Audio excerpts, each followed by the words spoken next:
Enuen gogoratzen noiztik nengoen langabezian.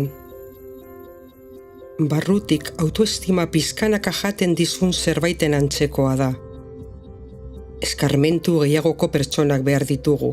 Trebakuntzarekin, beti prest daudenak. Ez duzu bilatzen dugun profila betetzen. Uste nuen inork ez idal aukerarik eskainiko. Baina alere, aurrera egin nuen. Orduan ezagutu nuen emaktiba. Han bildu ginen emakumeok egoera konplexuetatik gentozen, eta elkarrekin indartu ginen. Jasotako laguntza eta trebakuntzaren ondorioz energia berreskuratu nuen. Pertsonera bat baliagarria nintzela ulertu nuen. Eta orduan deitu zidaten.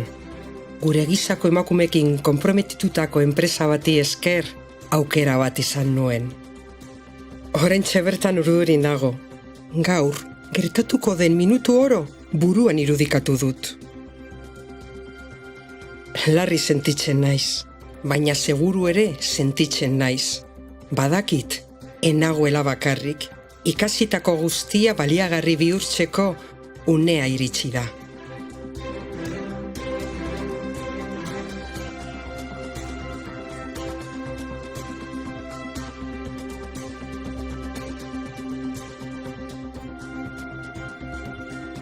Urrats handi hau emateko tresnak ditut. Gaur da eguna.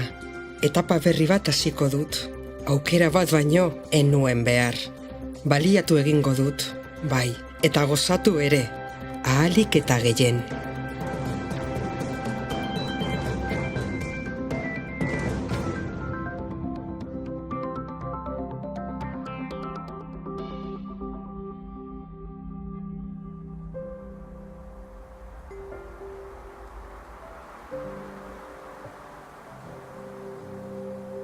Mila esker aize izateagatik. Zuei esker bizitza irauli baitut.